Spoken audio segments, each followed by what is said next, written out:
त्यानंतर संध्याकाळी टाईम झाला चहाचा. त्यानंतर बघितलं दूध संपलं होतं सकाळीच. त्यानंतर मी गेले ना बाहेर दूध आणि बिस्किट आणलं जाऊन मुलांसाठी खाण्यासाठी 2 बिस्किटचे पुडे आणि दूध आणलं. दूध पहिलं गरम करायला ठेवलं साईडला. एका साईडला दूध गरम होतं तर एका साईडला माझा होता चहा इथं. मग हे पण होते, ह्यांना पण चहा प्यायचं होतं. मग आमच्या चौघांसाठी ठेवला होता चहा. मी इथं मुलांसाठी दूध थोडंसं आणि थोडंसं चहा देणार होते. आमच्यासाठी दोघांसाठी चहा. तिथं आमचे कप भरून घेतले, मुलांचे फुलपात्रे भरून घेतले, त्यांना दिलं खाण्यासाठी. त्यानंतर मी घेतलं किचन आवरून, थोडंसं किचन आवरून घेतलं कारण की परत संध्याकाळी स्वयंपाकाला लागायचं असतं. जी चहाची भांडी पहिली पडली होती आणि ते दुपारचा स्वयंपाकाचा राडा पण पडला होता, ते सगळं आवरला किचन. अशा पद्धतीने माझं आवरून झालं होतं. त्यानंतर परत एखादं झाडलोट झाली, माझी झाडलोट संध्याकाळची झाली करून माझी. त्यानंतर मी बसले मशीनवरती. 1-1.5 तास मला भेटतो टाईम. मग त्या टायमिंगमध्ये परत एकदा बसते मशीनवर.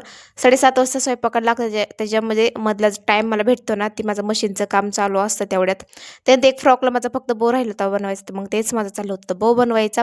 हा जुना व्हिडिओ आहे, फक्त मला पोस्ट करायला वेळ लागला टाकायला. त्यानंतर जे ब्लाऊज होते इस्त्री करून ठेवले कारण की उद्या कस्टमर न्यायला येणार होते, म्हणजे आमच्या मालकीन वरच्या ते न्यायला येणार होते. त्याच्यामुळे मला इस्त्री करून ब्लाऊज ठेवले. त्यानंतर फ्रॉक पण मला अर्जंट द्यायची होती आज संध्याकाळीपर्यंत, 10:30 वाजेपर्यंत द्यायची होती त्यांना. त्याच्यामुळे माझे ते पण इस्त्री करून चाललं होतं काम इथं. त्यानंतर 3 ब्लाऊज होते. एक ब्लाऊज होता आरीवर्कचा, त्यांनी पहिलाच नेला होता. हे 3 ब्लाऊज होते. मग हेच माझं चालू होते इस्त्री करायचं. पेपर ठेवून ठेवून इस्त्री करत होती कारण की ना कपडा ब्लाऊजचा थोडासा हलका असतो, त्याच्यामुळे ना चिटकायची शक्यता असते. त्याच्यामुळे